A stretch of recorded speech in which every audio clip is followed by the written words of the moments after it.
الحمد لله والصلاة والسلام على سيدنا رسول الله وعلى آله وصحبه ومن والاه أما بعد فقد قال الله تعالى أعوذ بالله من الشيطان الرجيم بسم الله الرحمن الرحيم إن الذين يتلون كتاب الله وأقاموا الصلاة وأنفقوا مما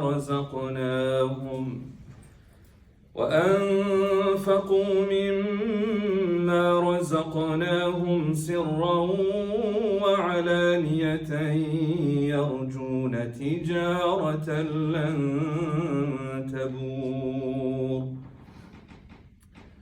ليوفيهم أجورهم ويزيدهم من فضله إنه غفور شكور والذي أوحينا إليك من الكتاب هو الحق مصدقا لما بين يديه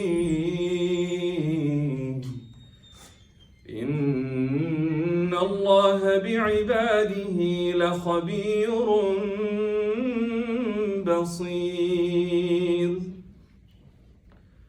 ثم أورثنا الكتاب الذين اصطفينا من عبادنا فمنهم ظالم لنفسه ومنهم مقتصد ومنهم سابق بالخيرات بإذن الله ذلك هو الفضل الكبير جنات عدن يدخلونها يحلون فيها من أساور من ذهب ولؤلؤا ولباسهم فيها حرير وقالوا الحمد لله الذي أذهب عنا الحزن إن ربنا لغفور شكور الذي أحلنا دار المقامة من فضله لا يمسنا فيها نصب ولا يمسنا فيها لغوب. Today the topic is justice of the soul. I already did injustice to my thobe. I spilled some tea on it, so if y'all are wondering, that's like injustice right there. By me, by the way, not anybody else. Let's talk about justice. What's justice? I'm a philosophy major. We're totally used to asking questions like that. What's justice? Whatever Allah defines that to be. Okay, that's a Sunday school answer. That's a Sunday school answer, right? Allah and His Rasul know best. And you can't even say it's wrong or something, right? It's like full marks, right? Okay. Well, how has Allah defined it? See, there's a lot of different types of justice we could talk about, like distributive justice, and you can talk about reparations, you can talk about different forms, but what I'm looking for is like an umbrella definition. What's really beautiful is that scholars in the past would define things, both the specifics, but also the universal umbrella under which all the specifics fell. So they actually have a definition for justice. Anyone want to give it a shot? Yeah, go ahead, Sunusi. When things get right place. Beautiful. The opposite. All right, justice is putting things in their rightful place. Beautiful. So how do you know that? You're not supposed to know that, bro. I'm supposed to like get everybody wrong, and then that's how it normally goes. Sunusi, you like messed up the plan. No, I'm just kidding. MashaAllah. Beautiful. Mike went out again, eh? Yeah. Yeah. It's still here? No. Yeah. No, it's like it's off. Yeah. Cool. So, McMaster can't get everything right? Like, you gotta make a mistake, otherwise they're not human. MashaAllah. So, justice, as you define, MashaAllah, beautiful. They define it as وَضْعُ الشَّيْء فِي مَحَلِّهِ, to place something in its rightful place. That's really broad and vague. You notice that, right? But it has to be. Because if you want to fit every type of justice under it, you have to describe justice in a way that would apply to all, but not exclude any, and not be too specific. That's a big part of definition. Anyone ever heard of the art of definition? How to define things. So a definition has to be what's called jami'un mani'un. Jami'un means it has to include, if you give a definition of something, it has to include every instance of it, but then it has to be mani'un. It has to exclude every non-instance of it. So you have to be really accurate in the way you define something. So the way they define justice is وَضْعُ الشَّيْءِ فِي مَحَلِّهِ, to place something in its rightful place. We're already making an assumption right now, which is what? In that definition, we're making an assumption. Yeah. If it has a place. Beautiful. That things have a rightful place. Things have a rightful place. Now, let me clarify. When I say things and I'm talking about a rightful place, I'm not just talking about physical things and physical places. This applies to anything. So I'll give you an example. You know, my son, he's 8 years old, and his sister, my second child, is 6. So you know when they get mad, what do they usually do? Cry. Okay, a little bit. Fight. And then when they fight, what do they do? Cry. Okay, we're going in circles. Right. They start to? I mean, maybe y'all were just all are really polite kids. My kids? They start throwing hands. You know what I mean? Like, boom. And so what do we have to do? What's the classic parenting move in that situation? Keep your hands to yourself, right? We don't touch, we don't hit anybody else. Your hands are supposed to be to yourself. Isn't the classic? That's an example of injustice. وَضُعُ الشَّيْءِ فِي غَيْرِ مَحَلِّهِ, to place something, in this case, their hands, in other than its rightful place, which is on the other person. We're saying that's injustice. Your rightful place of your hands is by your side. You're not meant to hit anybody. Does that make sense? That's a form of injustice. In the Quran, Allah subhanahu wa ta'ala, He says, الَّذِينَ آمَنُوا وَلَمْ يَلْبِسُوا إِيمَانَهُمْ بِالظُّلْمِ أُولَٰئِكَ لَهُمُ الْأَمْنُ وَهُمْ مُهْتَدُونَ. He uses the word ظُلْم, which is oppression or injustice. He talks about people who on the Day of Judgment will be safe from the punishment of Allah, who will be rightly guided. He says these are people who never mix their iman with any injustice. Every sin is considered an injustice. So the companions became worried. They're like, wait, so you're saying that the people who are going to be guided and will be safe on the Day of Judgment are people who never mix their iman with injustice? Like, no sins? They were like, well, all of us have sinned. And we will all then, apparently from what they understood from the verse, they were like, we're going to be punished. We're not going to be safe from Allah's punishment. We won't be rightly guided. And so then, they asked the Prophet ﷺ, like, what does the verse mean? And here's an example of tafsirul Qur'an bil hadith, where the Prophet ﷺ does tafsir of the verse. And he says, no, the word dhulm here, it's being used in a very specific context, in a very specific meaning rather. It means shirk. That's what dhulm is. It's not talking about just any sin. Like, from a lexical perspective, yes, dhulm could apply to any sin. But in this verse, the Prophet ﷺ defines it as this shirk. That's what this verse is talking about. Okay, now tell me, how is shirk an injustice? What are you misplacing when you commit shirk? Your worship to Allah. Right, your worship. The rightful place of your worship is Allah. And you're placing it in other than Allah. That's a form of injustice. Does that make sense? So now we're starting to get how this definition applies beyond just the physical. Let me give you an example of a physical. This is a scary one, y'all. So like, y'all ready for this? Sure? I don't mean to scare anybody here, but let's apply this here. Imagine, anyone have like a place where they hang their keys at home? Like the standard place where you put it every single time? Is it by the door? Anyone by the door? Y'all ever seen those ads where like you should put it in aluminum foil because people outside? No? They're gonna come and they're gonna use, I don't know the technology of it. But they can like start your car and control your fob key from outside. You know what I'm talking about? Y'all never received that?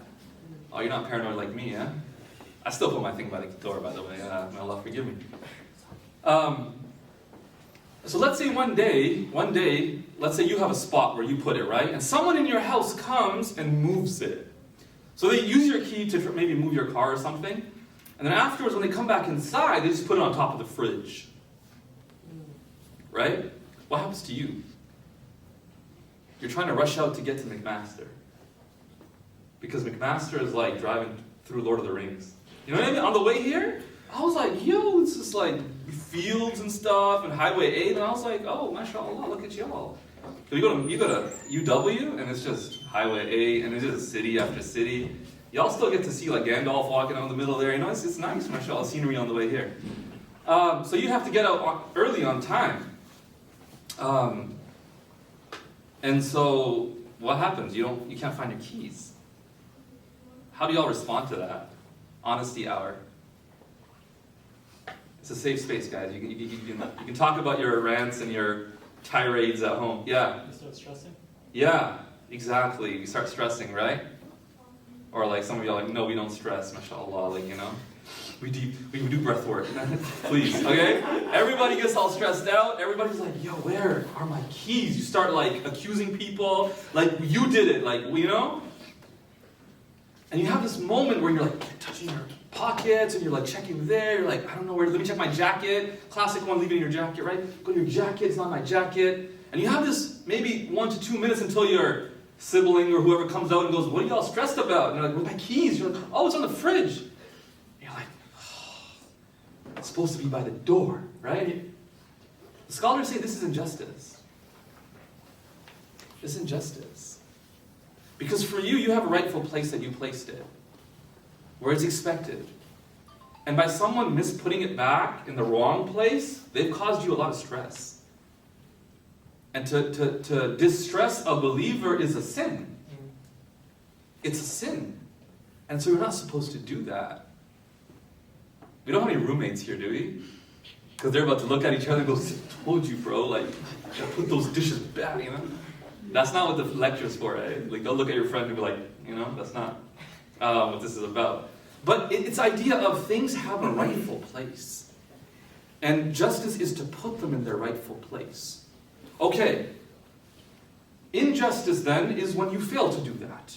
And one of the things about injustice, how many of y'all would agree that when we just, conceptually think about injustice, we often think about it as other-focused? Where like one person oppresses another person. I'm going to use oppression and injustice interchangeably, all right? So hopefully it's not confusing. So, because is there a verb for unjust or injustice? You can't unjust someone else, right? Like you can oppress them. So I'm just going to use, when I'm using a verb, I'm just going to oppress. Otherwise, I might use injustice. So we often think of oppression as one person or one group oppressing another. I think that's a natural way most people think about oppression. Would you all agree? I guess that's the first thing that comes to mind. The idea that you could actually oppress yourself. For how many of y'all does that sound a little bit foreign? What are we talking about? Wronging yourself. Injustice to yourself. How many of y'all would agree that's a little bit foreign? Yeah, okay, so a few. Thank you to the two honest people over here. Everyone else is like, we're not going to admit it. I'm just kidding. No, mashallah, man. It's McMaster, bro. You can't like underestimate y'all, right? Y'all have like intra-MSA conferences and stuff, so mashallah. But this is something that, now why is it so hard to imagine that you would be unjust to yourself? Why? Because usually people have their self-interest first. So yeah, we believe that, right? We believe we look out for number one, ourselves. Like other people, they might wrong us and oppress us because they're, at the end of the day, worried about themselves. Surely I would never do anything that would go against my self-interests. If anyone has my self-interests at heart, it's me. So the idea that I would oppress myself and be unjust to myself, it's like that doesn't really seem to cross anybody's mind. Does that make sense? Do you see why we might struggle even to consider that? So number one of the challenges is, here's the question though. When I just said that, I said, we have our self-interests at heart. Do you know who sticks their head in the door? Self-sabotage. What about me? Because how often do we do self-sabotage? Yeah? Isn't it crazy how often we do it? Especially in university. I'm sorry, like I'm not trying to, I'm just telling you from experience, yo. You know, you have that one stressful assignment? You're like, one stressful? Yeah, you have one, right? And it's really stressful. You do it like last minute, you just somehow grind it, and you get it done. And then what? After that, you're like, I'm never doing that again. That was such a terrible idea. I stay up like 3 Red Bulls in the corner there. I'm not doing this again. Next time, we're going to do it 2 weeks in advance. As soon as how many of y'all made that promise to yourself, right? And what did we end up doing?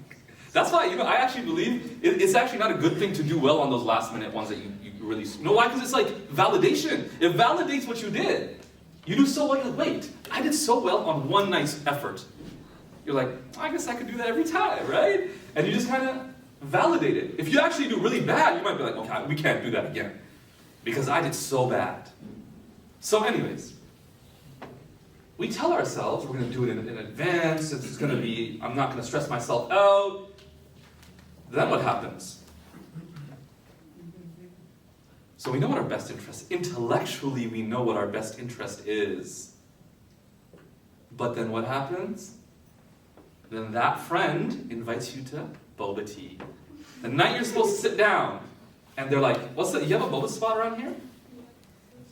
What is it called? Cocoa. Sorry? Cocoa. Is it good? The alley? Is it compared to the alley? Ali, we have an alley nearby too. Oh, y'all have an alley too. MashaAllah, man. Like, I have Mac MSA, huh? Today is National Celebrate Mac MSA Day, eh? I promise you, y'all gotta pay me a lot more for. No, I'm just kidding. I'm just kidding. I can buy you one after. You can buy me one after. No, I'm actually not a huge fan of it, of boba, but like, I have seen. She was like, what is wrong with this? I saw the face. Like, she wasn't trying to hide her face. She was like, what is wrong with this guy? The injustice this man is doing. That's fine. No, it's cool, inshallah. Alhamdulillah. But it happens, right? The day you're supposed to sit down and start actually opening up the textbook, do the reading, right, for once, and boba tea. And the next day, your mom calls and something comes up, and then you're back to what? That last night, the night before, trying to get it done. Self-sabotage. Perfect example of what? We know what our self-interests are, but we don't act in accordance to them. We don't act in accordance to them. And so that's the first thing to acknowledge is, as much as we want to believe we act in our self-interest, in what's best for us, we don't always do that though. Okay, so then it's possible that we do wrong ourselves. It's possible. And the Quran speaks about this concept over and over again. I'm going to quote to you, let me see here, 5 verses where this is mentioned. Specifically, the idea that human beings wrong themselves, they oppress themselves, they commit injustice to themselves. And it's a constant theme in the Quran. That's like something to be look out for. Even before I mention the verses, I want to point one thing out. The idea that things have a rightful place, I think for our society that's a challenging concept. Do y'all understand why? Why would it be hard for our society to figure out what the rightful places of things are? Because there's no real moral compass. Absolutely. There's no agreed upon moral compass whereby we can agree that this is the rightful place of this, And that is the wrongful place of this. We don't really have an agreement upon that. And as a result, we're seeing what the world is. The reason why I want to explore this topic here today is as we look around the world, I'm sure a lot of us have a lot of questions. What is going on? Like, this is crazy. Every morning you wake up to something, some new disaster. You know? Safe space, y'all? Safe space here? Yeah? Y'all believe in that at McMaster? Like, we could do that? Wallahi, the last 2 mornings I woke up, both mornings cried my eyes out. Seeing videos of fathers, specifically fathers, right? You know, their last moments with their child, who's passed away, but they're just putting their child down to go in, be buried. You know, like, bawled my eyes out. Like, what is happening in the world? Where has humanity's humanity gone? And it really makes you wonder. And so, for the past few weeks, I've been thinking about this, like, what did the Prophet ﷺ do with people who are absolute steeped in ignorance? And subhanAllah, he was able to transform them. And that's where this topic comes up. Because let me summarize today's talk, if you're just like, okay, let me just put a summary right here. The summary for my talk here today, and this is something that I personally really believe in. I don't believe it's an oversimplification. I do believe it's just a root analysis. It's not my idea. This has been echoed by scholars throughout the years and centuries. Imam al-Ghazali said it, others have said it. If you trace back every injustice, every form of corruption, every wrong in the world, it always goes back to corruption in human beings. Every single time. You name it. Anything. The idea that we could construct systems that would be so perfect that humans wouldn't have to actually be good, this is absurd. Because you could have like a perfect political system. You could have, and I say perfect meaning everything seems to line up and suggest that this would be just. You could have a system in a masjid, in a school. You could have a system that seems to be just. If you don't have just humans in it, you will always have corruption. If you have just humans, but the system is not perfect, number one, the just humans would ensure that the system is corrected, and then they would conduct themselves in a way that would ensure justice. Does that make sense? And I say that because I'm not trying to oversimplify the problems of the world, but I'm trying to give us some direction as to like, how do you even begin to address the corruption that we see around us? It starts with us acknowledging our role in that corruption. This is what I tell people who are trying to get married. People who are trying to get married are always about like, what am I looking for? Number one, you're talking about compatibility with someone who's compatible. Wait, who are you? Do you know who you are? Because if you're looking for someone compatible, well, they need to be compatible to you, which means you need to know you. How many of us know ourselves? How many of us know the flaws that we have within us that lead to corrupt behavior, that lead to injustice to ourselves and to others? So another point that I want to make that I think summarizes what I'm saying here. Justice and injustice begins and ends with the self. Another oversimplification according to if you want to look at it that way. But no, for me I really believe this to be at the core. Justice and injustice begins and ends with the self. If you are an unjust human, your soul is corrupted, there is no way that you could be a source of justice in the world. Impossible. No way. And so the first step is to establish justice within the soul. And that's really what these verses are about. But we need to agree upon an idea of what justice is. Here's a question. Your idea of what the rightful places of things are, where they come from. Like if you have a dispute,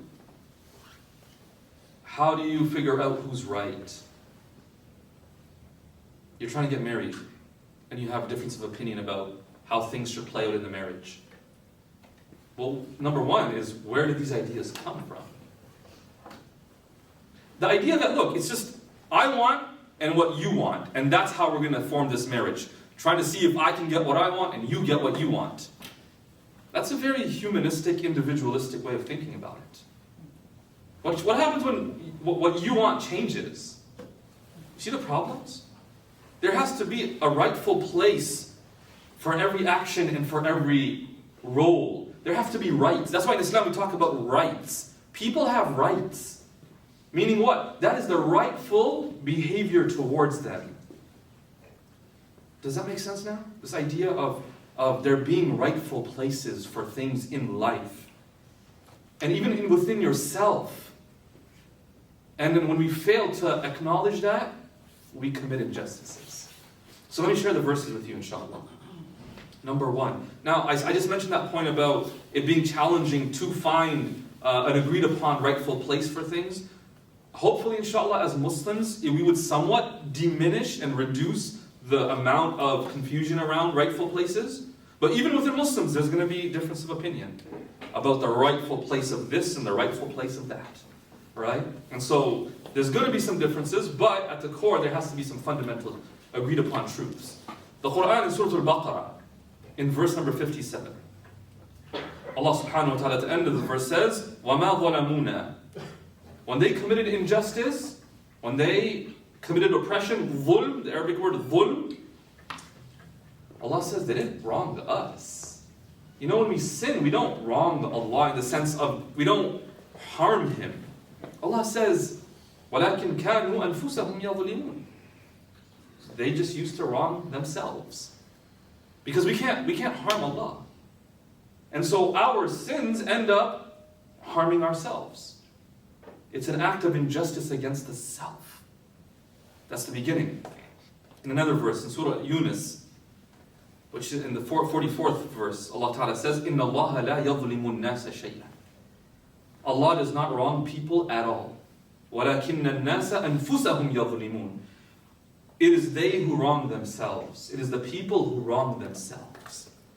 Again, the idea that you could wrong yourself. Okay, I want to give you another verse. And I'm sharing all these verses so that you don't think I'm just pulling it out of my pocket. Do you get what I'm saying? So you're like, where did this guy pull this stuff from? It's from the Qur'an. Allah Ta'ala says in Surah Al-Nahl, in verse 33, وَمَا ظَلَمَهُمُ اللَّهِ. Allah did not wrong them. He did not oppress them. وَلَكِنْ كَانُوا أَنفُسَهُمْ يَظْلِمُونَ. They oppressed themselves. In Surah Al-Qasas, the Prophet Moses, Musa alayhi salam, after he accidentally kills a man, the first thing he immediately says is, قَالَ رَبِّ إِنِّي ظَلَمْتُ نَفْسِي. Oh my Lord, I've wronged myself. I have done dhulm. I have oppressed myself by this mistake that I made. Not a sin, by a mistake that I made. So he says, فَغْفِرْ لِي. So forgive me. Allah forgave him. Allah is most forgiving and most merciful. The last verse that I want to talk about here. Allah Ta'ala in Surah Al-Fatir, the 32nd verse of the surah. Allah mentions, ثُمَّ أَوْرَثْنَا الْكِتَابَ الَّذِينَ اصْطَفَيْنَا مِنْ عِبَادِنَا. We gave the scripture as an inheritance, as a heritage to our chosen servants. فَمِنْهُمْ ظَالِمٌ لِنَفْسِ. Allah divides people in how they responded to scripture. Allah gave us Qur'an. Amongst people you'll find different types. One type, فَمِنْهُمْ ظَالِمٌ لِنَفْسِ. There will be one type that will have wronged their own souls. Number 2, وَمِنْهُمْ مُقْتَصِدٌ. There are those who are in between, who sometimes do right, sometimes do wrong. Sound relatable, familiar? The last is وَمِنْهُمْ سَابِقٌ بِالْخَيْرَاتِ بِإِذْنِ اللَّهِ. The last and the third group are those who by Allah's permission were really, really foremost and active in performing good deeds. And that's the greatest favor from Allah subhanahu wa ta'ala. I want to talk about the first type. ظَالِمٌ لِنَفْسِ. Those who wrong themselves. Can anyone give me an example of wronging yourself? Yeah. Not praying. Not praying. So how's that wronging yourself? Yeah. You were created to worship and that's your purpose, so you're going against the purpose of you being created. Right. Okay. Yeah. Generally speaking, yeah, that's a good answer, mashallah. You know when the prayer time enters, there's a rightful action that all of us are meant to perform. there's a rightful action for that time period. Like, time periods have their rightful actions. The month of Ramadan, what is the rightful action that a believer is meant to perform? Fasting. Fasting, right? So every single time prayer time enters, now the rightful action within that prayer time is prayer. That's why we have an adhan. You know, the adhan, the mu'adhin is calling on behalf of God. The scholars mention that Allah from the heavens commands us, it's time for Isha, pray. We don't hear that command. It is the mu'adhin on behalf of God who gives the call and tells people, come pray now. Fulfill the command of God in this time that in which the rightful action is to pray. And when we fail to pray, we have misplaced our time. Does that make sense? We have misplaced our time, and that's an act of oppression against ourselves. Now, any other examples? Not so worship related? Give me another example that's not worship related. Worship in the sense of like 5 times prayers or like fasting or like, very obvious, ostensible worship. Yeah, go ahead. Not taking care of your health. Not taking care of your health. Give me an example. Smoking. Or consuming intoxicants. That was a bit of audio. My guy went like this, and then he's like, smoking. I heard whispering. Okay. I thought he was looking for inspiration. He's like, let me see what's this. He found the dude, he's like, oh yeah, smoking. I felt bad for the rest of the row, man. I'm like, my guy. You know what I'm saying? Yeah. Misplacement. Right? Misplacement. Something that is going to harm us. We know it's going to harm our health. And I'll explain a little bit more in a deeper way how we might reflect on this being an oppression to the self. Because if we consider our bodies and everything that we have as something that Allah has indebted us with. Like imagine I gave you my car to drive, right? Now that's a trust that you have, and you have to give it back to me. You can't just go and give it to whoever you want. You can't just do. And what's your frame of mind as you drive the car? You're constantly worried about what? Taking care of it, because I want to make sure I give it back in the right way. That's the way. The thing is, sometimes in life we actually lose sight of that, and we feel like my body's mine, and then we feel comfortable oppressing ourselves because we don't see this as someone else's property, as something that someone else gave us. You see that? Yeah, we're talking about oppression of the self. We're talking about oppression of the self. So, I think for many non-Muslims, that's not even a concept. Like, I don't even think it's a concept.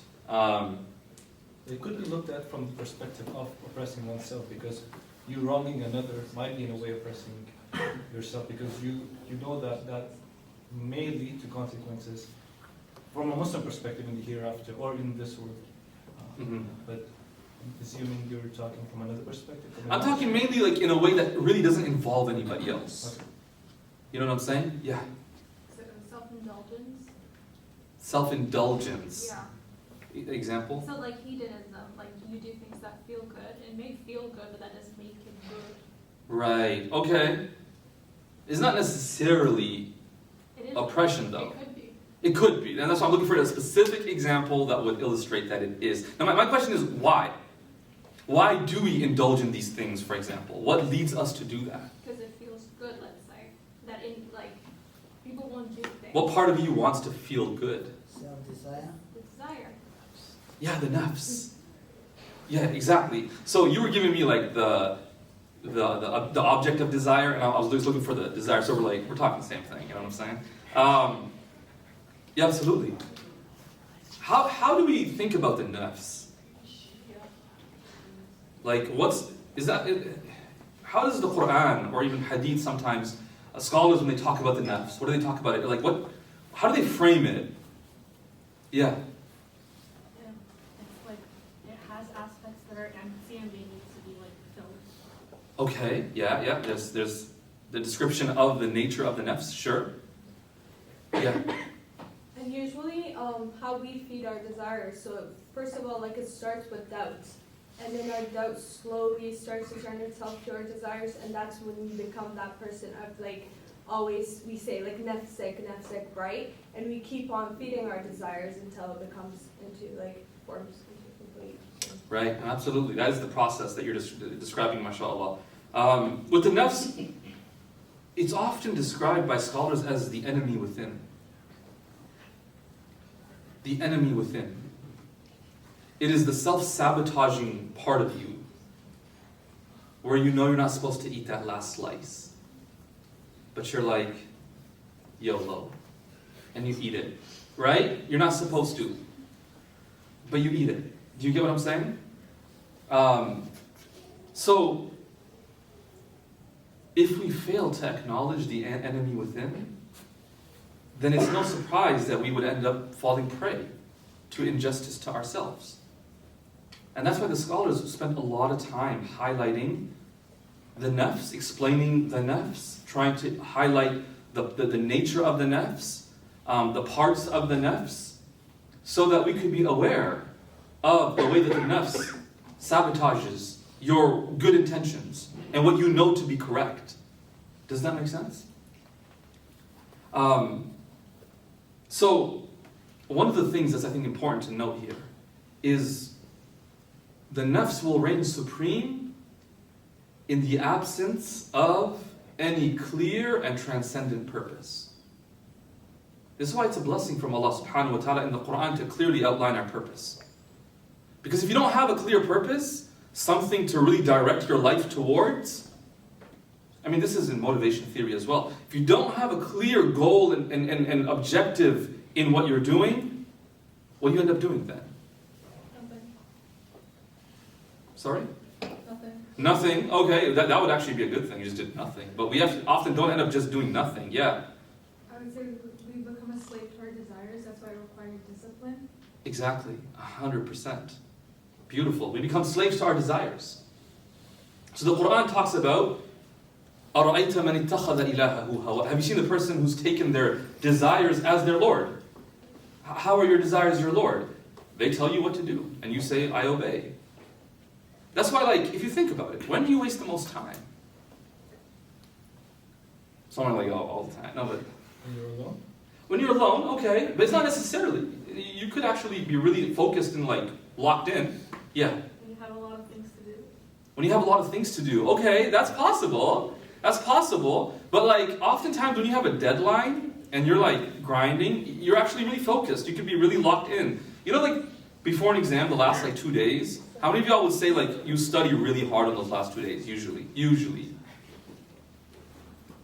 No? Yes. Okay. I wasn't getting a yes. I was like, whoa, what happened? Yeah.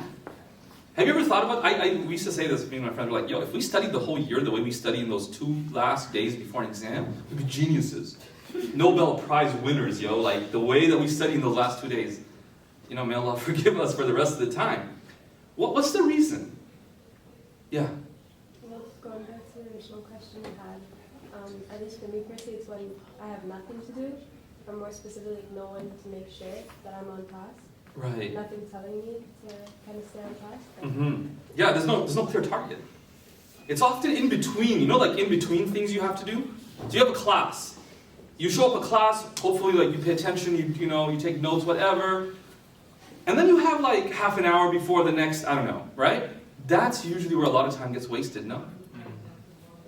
We're probably scrolling on our phones, just aimlessly. It's where the nafs, because there's nothing else directing your behavior, the nafs is like, oh, I got stuff to do. Oh, you don't got nothing to do? Oh, I got stuff for you to do. Here, let's do this. And we start wasting our time. We start wasting our time. That's usually, I notice where, example myself, where I waste time. Is in between. I'll plan everything else in my day, I won't plan the transitions. It's in the transitions that I notice, people will get late. Because there's like a half-hour gap, and after half an hour I gotta be somewhere, but then I get caught up on my phone doing something, and then I look, I'm like, oh, I'm late. I mean, we had half an hour to be on time, but the nafs gets us distracted. In the absence of any clear direction, of any clear goal. So it's very important that we are very clear and intentional about not just our day, but our life mission. And I can spend a lot of time about what's the legacy you want to leave behind. And you're like, dude, I'm just trying to get through the year and the semester. Like, you talking about legacy? No, but for real. People in our shoes have left legacies behind. And the legacy is built through a lifetime. Right? The idea of when you pass away, what do you want people to say about you? What do you want them to say about you? What's a classic desire people have that when I pass away, people should say this about me? That they were a righteous person. They're a righteous person. Okay, what else? That they fought for justice. Okay, that they fought for justice. They What's still- like the most generic answer most people say? I want to be remembered as a A what? good person. As a kind person, right? That's cool. I think that's excellent. The question is, what are we doing on a daily basis to contribute to that so that that will be said when we pass away? Actively, what are we doing to display acts of kindness to other people? Intentionally. Sometimes we think just passively people will remember me somehow as a kind person. No. Kind people are remembered for on a daily basis, actively showing kindness to others. Whatever it is you want to be remembered for, what are we doing on a daily basis to actually contribute to that legacy? And I say that simply because you need to have something to aim towards. You need to have something to aim towards. To create that aspiration from within. Yeah. As a Muslim, besides like a sadaqah jariyah, what does it matter, what other people think of me once I'm in the grave? What does it matter? That's a good question. The idea is not, the intention is that people will speak about me. The intention is to please Allah. But, even the Prophet ﷺ said to some companions when he asked them about some companions who passed away, and they spoke highly of them. And he said that person must then be a person of Jannah, because أَنْتُمْ شُهَدَاءُ اللَّهِ فِي الْأَرْضِ. You are the witnesses of God on earth to what people have done. The Prophet Ibrahim ﷺ, when he was passing away, he said, وَجْعَلْنِي لِسَانَ صِدْقٍ فِي الْآخِرِينَ. When I pass away, oh Allah, make people remember me, let their tongues mention good about me after I'm gone. That's not the intention. That's a natural consequence and a sign that you may have actually accomplished what you were trying to accomplish. Right? So it's not the intention, no. The intention is to please Allah. But in the process, you will end up, if a person's righteous and kind, they will receive that. I mean, we're taught, when you speak about the dead, the deceased, speak about their good qualities. اُذْكُرُوا مَحَاسِنَ مَوْتَاكُمْ. Or speak about their good qualities. So we have to know the good of people. But the Prophet ﷺ would speak good of people. He would actually, there's chapters on the manaqib, which is the virtues of different companions. There's the virtues of companions. Where did that chapter come from? Because he spoke highly of people. He said, that if I were to ever take a friend in this dunya, it would have been Abu Bakr. Like a Khalil. لَوْ كُنْتُ مُتَّخِذًا خَلِيلًا لَاتَّخَذْتُ أَبَا بَكْرٍ خَلِيلًا. But he's my companion, and he will be my companion in paradise. So the idea is that we're not aiming for that, it's a natural consequence. And it's a way to kind of gauge where you're at. It's a question to ask. And if you don't have something, then the nafs has a lot for you to do. Do you see that? And then it's no wonder that we might get up to injustice. Okay, so there needs to be, the Qur'an often when it speaks about human beings, to try to explain to humans that humans, you guys are different. One of the examples that the Qur'an says when it talks about human beings is that, especially human beings who are unjust to their soul, Allah says, أُولَٰئِكَ كَالْأَنْعَامِ بَلْ هُمْ أَضَلُّ. They're like animals. And the Qur'an then says, no, rather they're more misguided than animals. Any of y'all heard that verse before? It's almost like, no, we can't compare a human being who's unjust and who wastes their life to an animal. That's insulting to an animal. Like, no, you're actually more misguided than that. How? The Qur'an's not trying to insult people. That's not what Allah revealed the Qur'an for. It's saying what? If you don't have a clear purpose, you're going to wake up in the morning and think what? What are we eating today? Like, that's the highlight of the day. Do you know what I'm talking about? Or we're going to make our needs and our desires our objective. In the absence of an overarching objective, an idea and a goal that consumes you. In the absence of that, we will fall prey to our nafs. This is important to note because For me, that really pinpoints the core of a lot of the injustice that we perform in the world, but really the corruption of our own souls to ourselves. Okay, so we need justice of the soul. We need justice of the soul. For that, Allah subhanahu wa ta'ala revealed what we refer to as a deen. A deen. Because the deen will highlight for us the rightful places of things, what just behavior looks like, and what a just human being looks like. That's what deen is. Now the word deen, I want to explore this word. The word deen also, the root letters dal, ya, nun, also have another word from the same root. The word is dain. Anyone know what dain means? It's like an obligation upon you? Yeah, like a debt. Something you owe. Do you understand?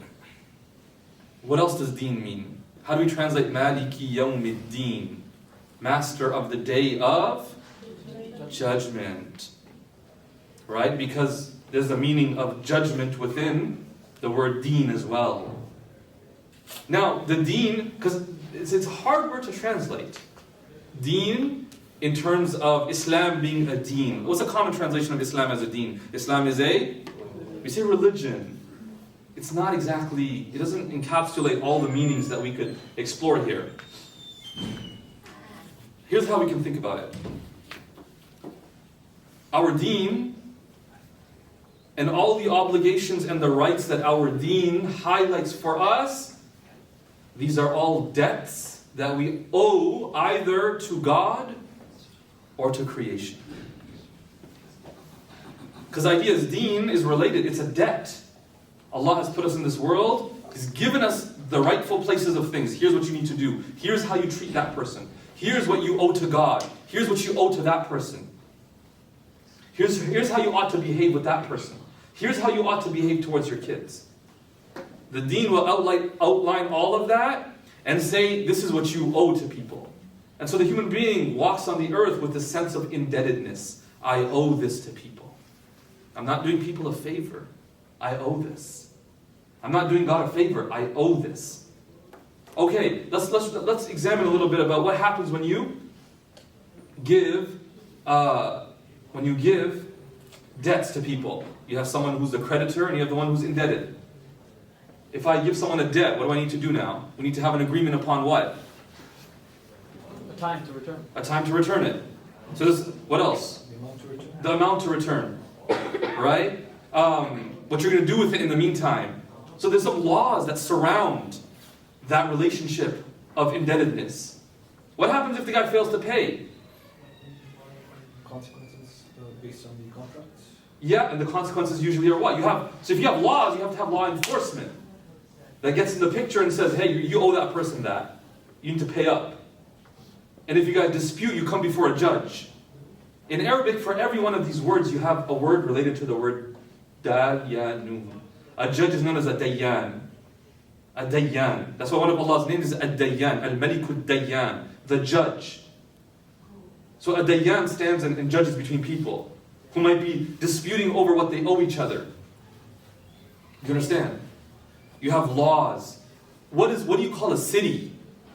Because really, what is a city? It's a bunch of human beings living together with established laws among them, with a law enforcement in place to ensure that people fulfill the rights of each other. You have a judge that will judge between people when they dispute in that civilized social city. What's a city called in Arabic? Medina. Medina. A place where debts are paid off. What is a deen then? The deen is the set of laws, the set of rulings that come down and that tell people what the rights of each person is to each other. It's not up to me to decide. It's not up to you to decide. Because if we do that, I would owe nobody nothing, and everybody would owe me everything. And some people live like that, right? That's called entitlement. That's called entitlement. And we know how people like that survive. If they survive. They really struggle. Because no one wants to talk to them. No one wants to be around them. Do y'all get what I'm saying? This deen is a debt. We owe this. And every time we fail to pay someone what we owe them, it's an injustice. What do you owe yourself? What are the rights that your own self has upon you? And how do you ensure, here's the question, why is it that we fail to honor the debts that we owe other people or to honor the debts of Allah? What prevents us? Often our nafs. Often our nafs. Let's talk a little bit about the nafs. When you guys think about the nafs, what do you guys think? How do y'all conceptualize the nafs? Yeah. You mentioned it earlier, but I think desires. Okay, that's such a interesting word as desires. Can we get a bit more detailed? Anyone know anything about the discussion that scholars have had about the nafs? Yeah, let's go with someone who hasn't answered yet. Yeah. Shaitan's whisper. So shaitan's different from the nafs. What shaitan does is his ally is the nafs within. Does that make sense? His ally is the nafs. And so the two of them work together. He comes to the nafs, he beautifies whatever he wants you to do, and then you end up doing it. And then we often want to blame shaitan. The Quran says on the Day of Judgment, he's going to tell us, no, I invited you, but you did it. You chose to do it. The nafs and shaitan ally together. Okay? So yeah, they're not the same, definitely. Yeah. I think of it as a child that needs to be tamed. Tamed, right. I love the word you used there. Because when do we talk about taming something?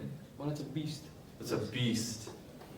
The nafs is a beast. That's a classic example. Classic example analogy that's used by the scholars. The nafs is like a beast. Yeah. I feel like this word isn't exactly enough, but ego. Ego. Like What's the ego? Are you asking? Yeah. Oh, I don't know. It's something that can be abused, and both externally and internally. What is it though?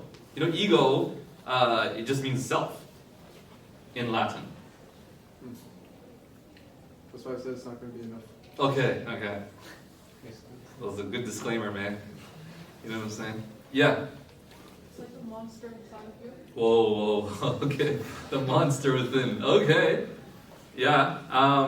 Let's talk. See, the thing is, we don't want to vilify the nafs either. Allah's created the nafs for a reason. It's not just like the boogeyman inside. It has a function. If you didn't have a nafs, we wouldn't eat food.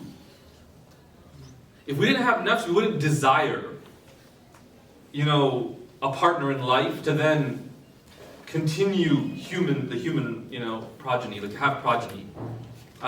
Yeah. It feels very conceptually human, a very selfish, very self-oriented human, because they're very humanistic desires that they have, that the nafs seems to have. Right. I don't know personally, I think, and it's always self-oriented more often than not. Mhm. Whatever is best for yourself in that moment. As someone mentioned before, to make you feel good in that moment. Right, but sometimes it's self-sabotage. That's true. So then, what's happening here? What's the nafs doing? And how do we conceptualize this nafs, is my question. Let me try to be a bit more specific with my question.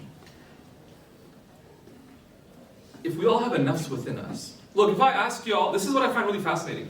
Anybody biomedical sciences here? Nobody? Okay, got a few. If I ask you to describe the anatomy of a certain body part, you might have to check up your notes or whatever, or not. But you could probably describe it to me, right? And here's what it looks like. What's the anatomy of a nafs? Because that's where the corruption lies, the imbalance within the nafs. Let me describe what the scholars have mentioned.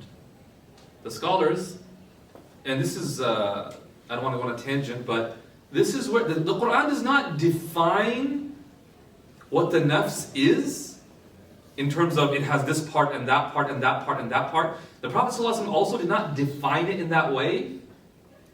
The term is used, but the conceptualization was kind of left up in the air to some degree.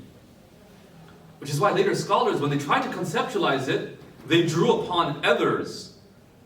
So from very early on, they drew upon a Platonian idea from Plato. So Imam al-Ghazali, before him Al-Imam Raghib al-Asfahani, when they speak about the nafs, they take a model that's influenced by Plato. And it's the idea that within the nafs, you have a few forces within you.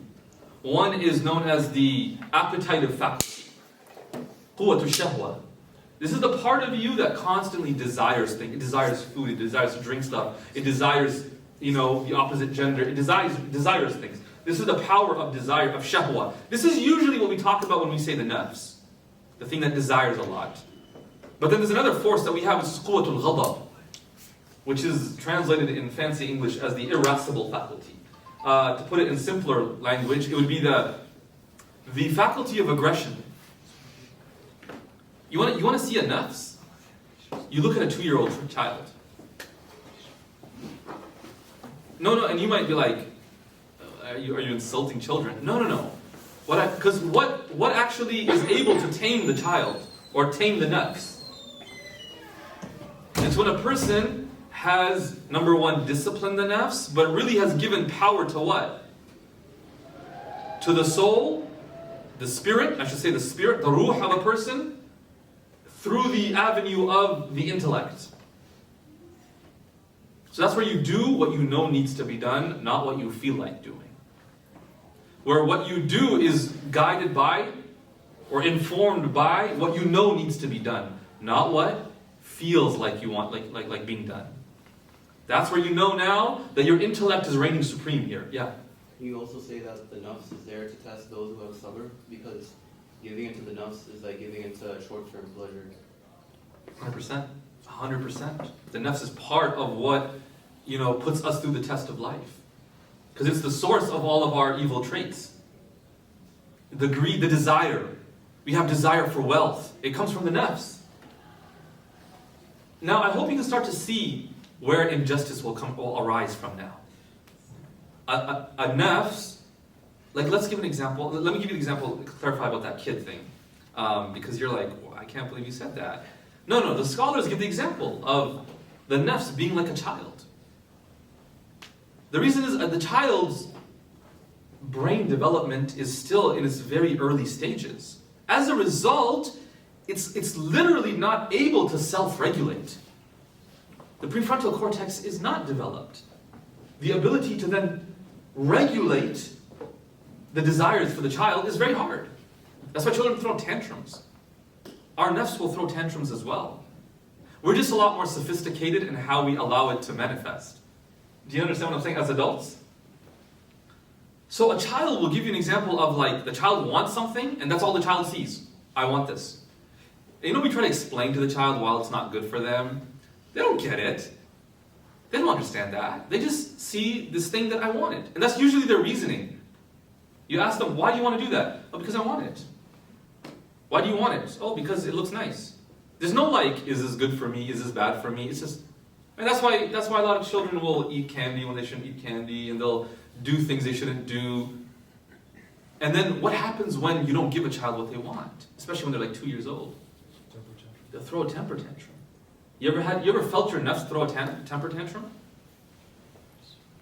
You ever tried to hold your tongue with somebody that really, really upset you, and you want to lash out and oh man, really kind of give it to them, but you try to control yourself? What do you feel inside? There's a world war going on in there, right? You have to your face can sometimes betray you, right? You ever seen someone like that? Where they can actually control their tongue but not their face? So they're not saying anything, but they're clearly furious. And then you tell them hey, why are you so angry? I'm not angry. And they're clearly angry. And you're we can tell you're angry. The way you're acting is very obvious that you're angry. Yeah. Mothers. A mother. Oh man, we are getting deep now. Yeah. That was us yesterday when we were talking with the Jewish people about the conflict that was going on. Uh-huh. It was really hard to control yourself. Right. And that's now that would not be the quwwatu shahwa. That would be the force of aggression. Quwwatul ghadab. Because why did Allah create quwwatu shahwa? Why did He create us with this desire? Because we need to survive. We need to survive in life. If you don't have that, you won't eat. You won't procreate. Why did he create aggression within people? It's not, and this is where we need to be careful. We cannot demonize aggression in males. Big mistake. Both psychologically and also from a religious perspective. It exists for a reason. This idea of toxic masculinity, this is not a healthy idea. And I'm sorry, like it's a tangent, but this is important.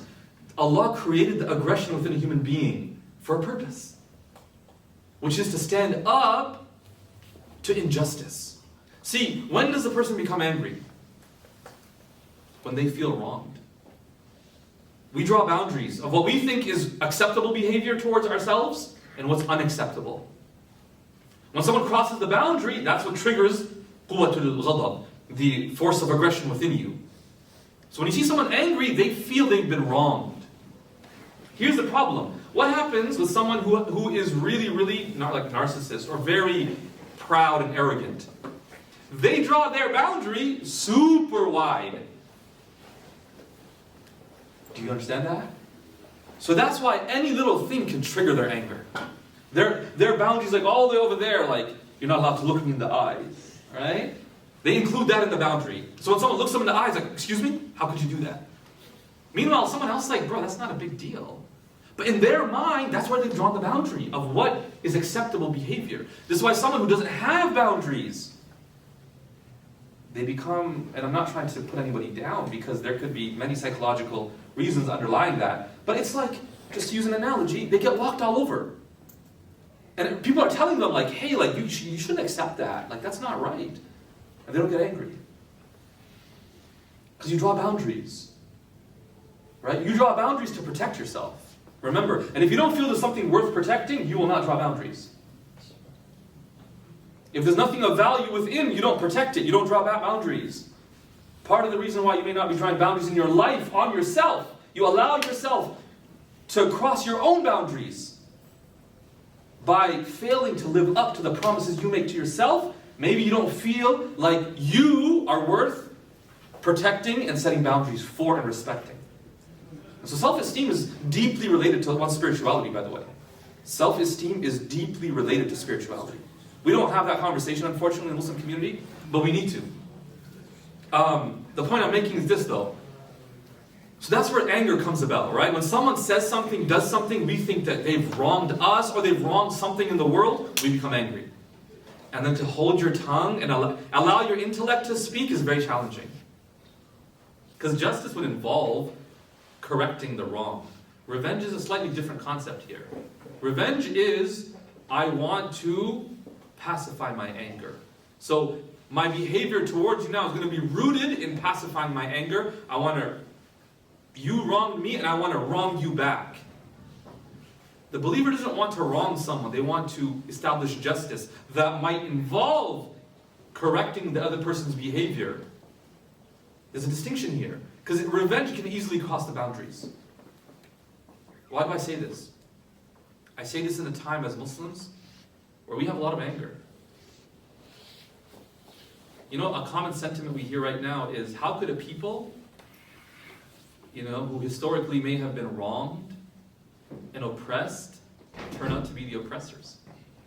Have you heard the sentiment? A group of people who at one point in history were targeted, now become the ones who target others. Sentiment that goes around. It's a question to ask. Because the goal for them was never justice, it was revenge. With revenge you can easily cross the line.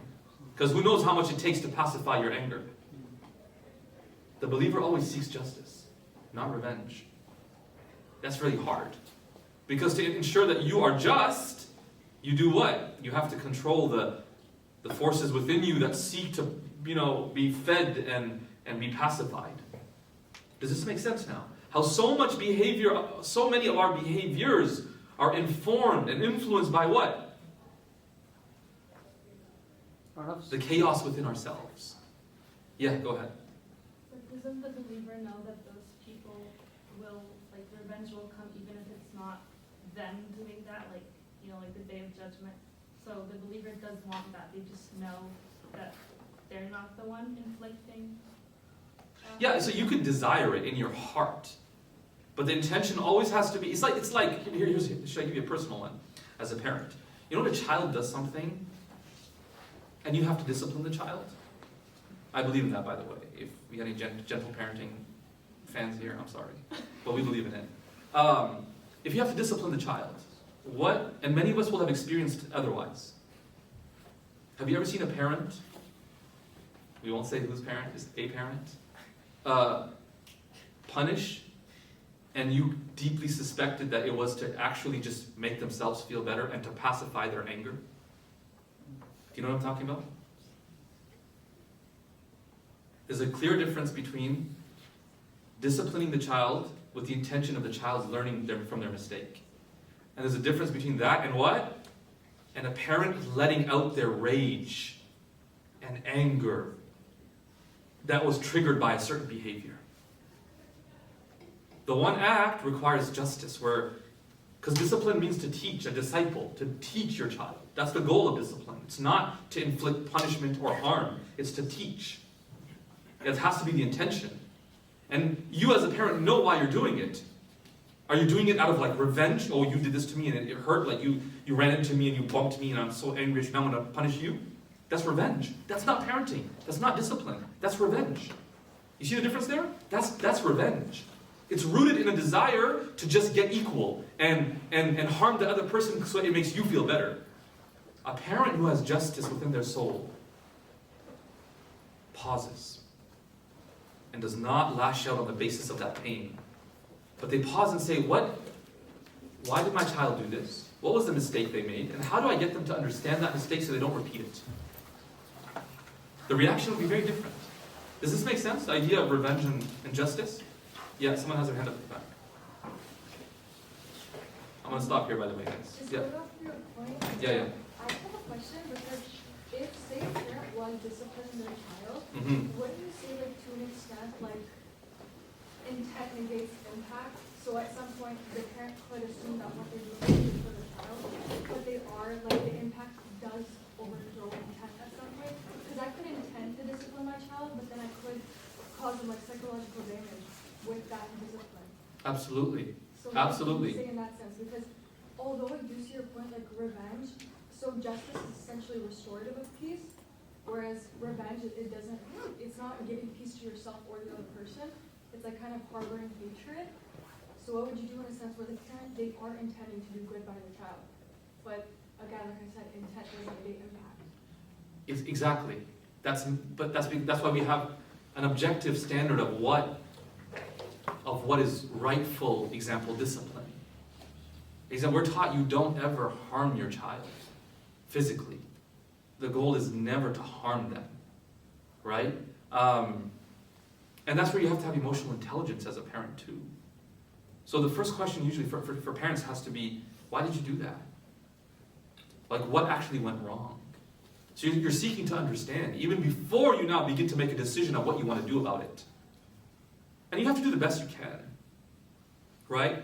You have to do the best you can. I really believe if a parent is balanced and just in their approach, really considering trying to understand their child and why they behave the way they behave, and really thinking about learning a little bit about parenting, honestly, they will not. I mean, there might be some instances of, traumatic behavior to a certain extent, but usually it will not be traumatic. It will not leave such a harmful impact.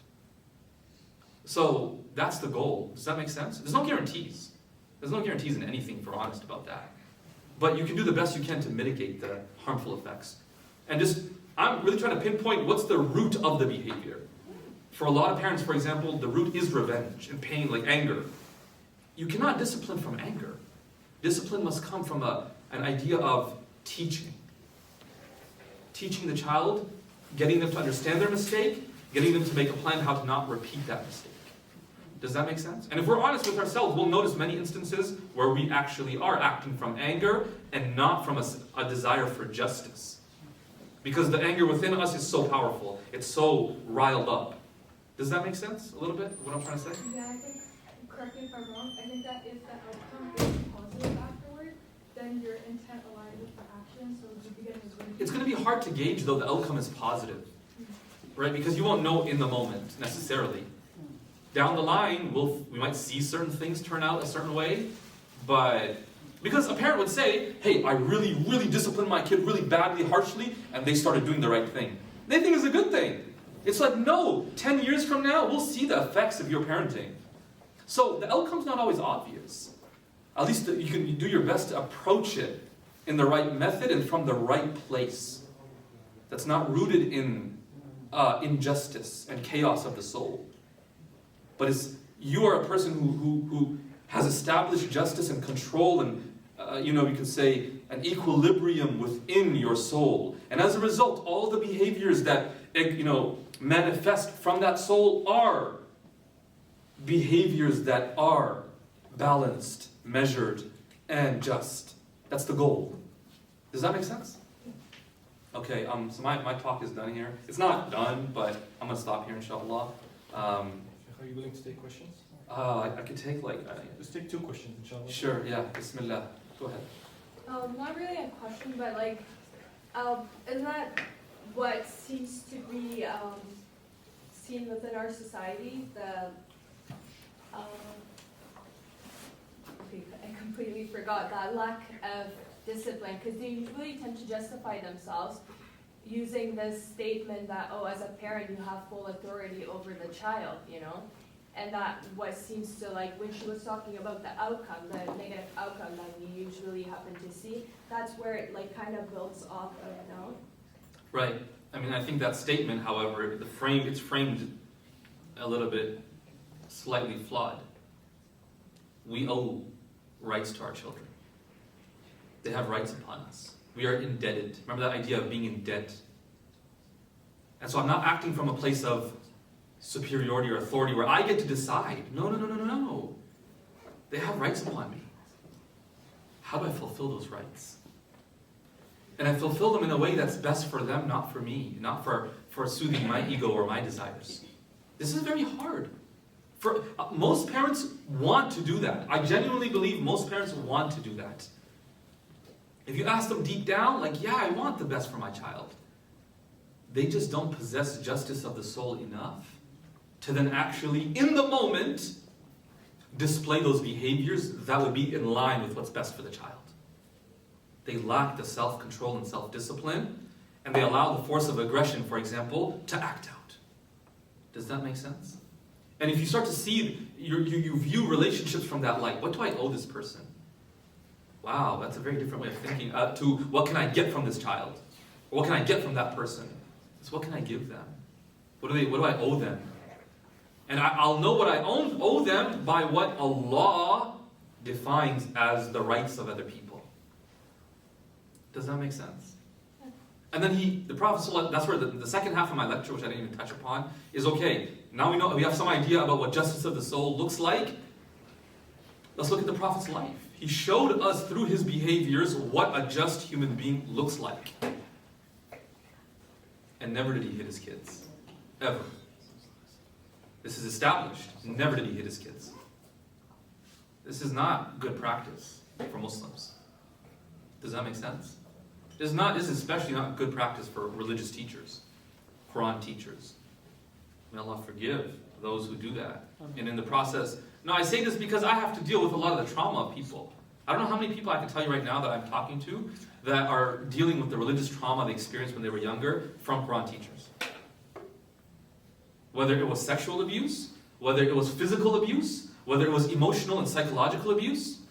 And they really struggle with developing a relationship with God because their idea of religious authority is so scarred and wounded.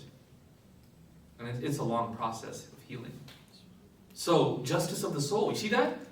That teacher, that parent lacked justice of the soul. As a result, they acted upon their desires or acted upon their aggression, and they harmed the person. The corruption within them led to corruption around them, and long-term consequences of it. Do you see why this is such an urgent thing to do for all of us? Do you get what I'm saying?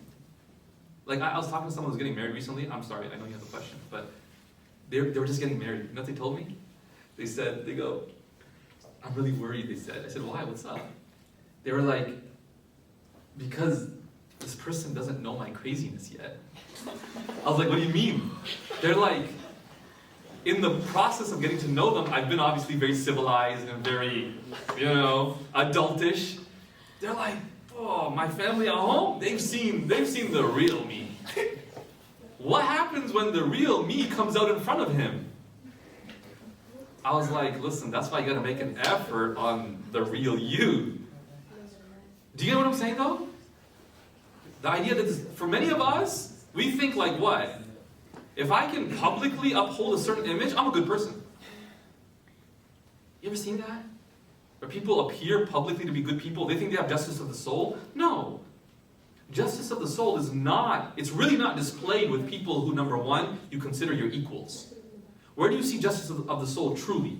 With those that you view to be someone lower than you or that you have power over. Then we see justice of the soul.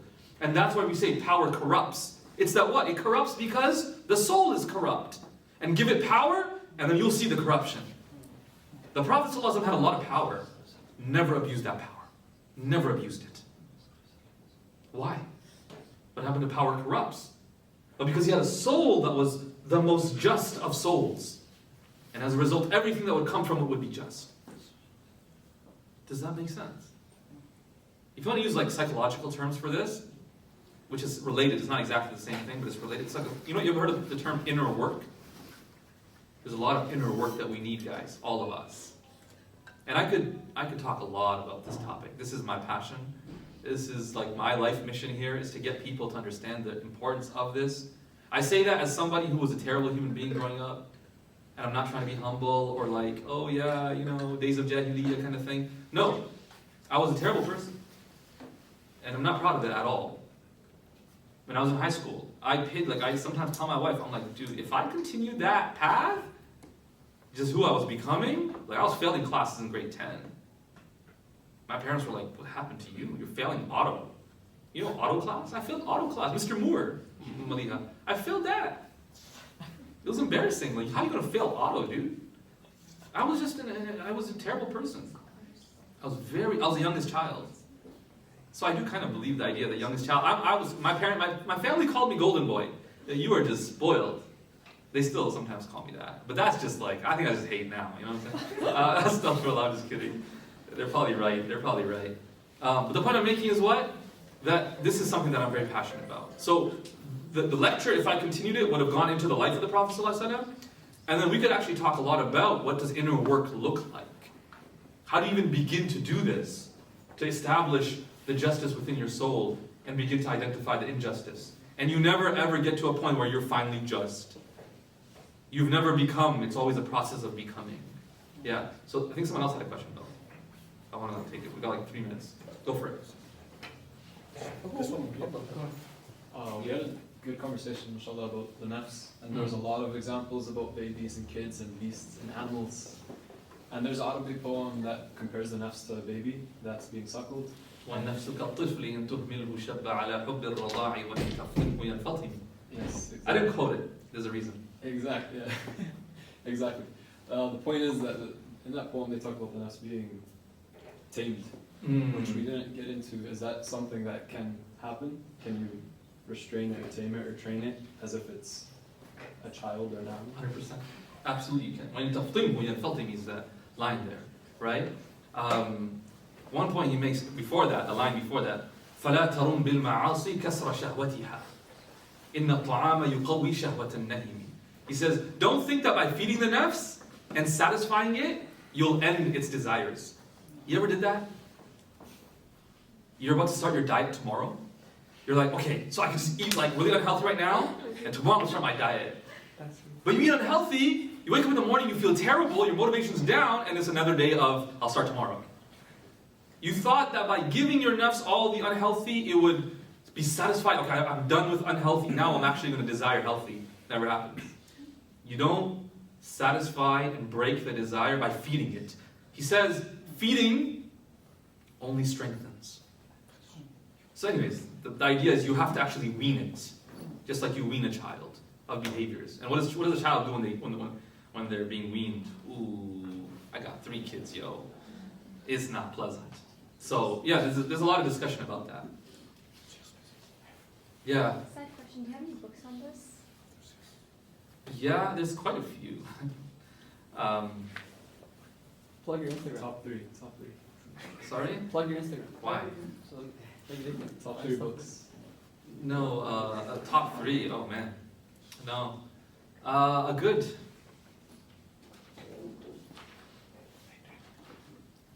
So I believe that we need to approach this both from a spiritual perspective and a psychological perspective. I think too often we fail to address the psychological, and then the spiritual can actually become harmful. You ever seen someone grow in their piety to the point that they become judgmental? They become actually quite arrogant. I mean, it's Iblis right there, which is crazy because spirituality, shouldn't it lead you to goodness? And you actually become a terrible person. People hate you because you just judge everybody for every little thing. Why does that happen? Because the psychological growth is lacking. Really. That's how you can get people spiritual abuse. Someone who supposedly is mad spiritual and they end up abusing people. What's missing? We would say be more spiritual. How much more spiritual? There's out the psychological, a lot of work psychologically as well. I really believe this. And I think we're not exploring that in our community, so I'm going to stop here, inshallah.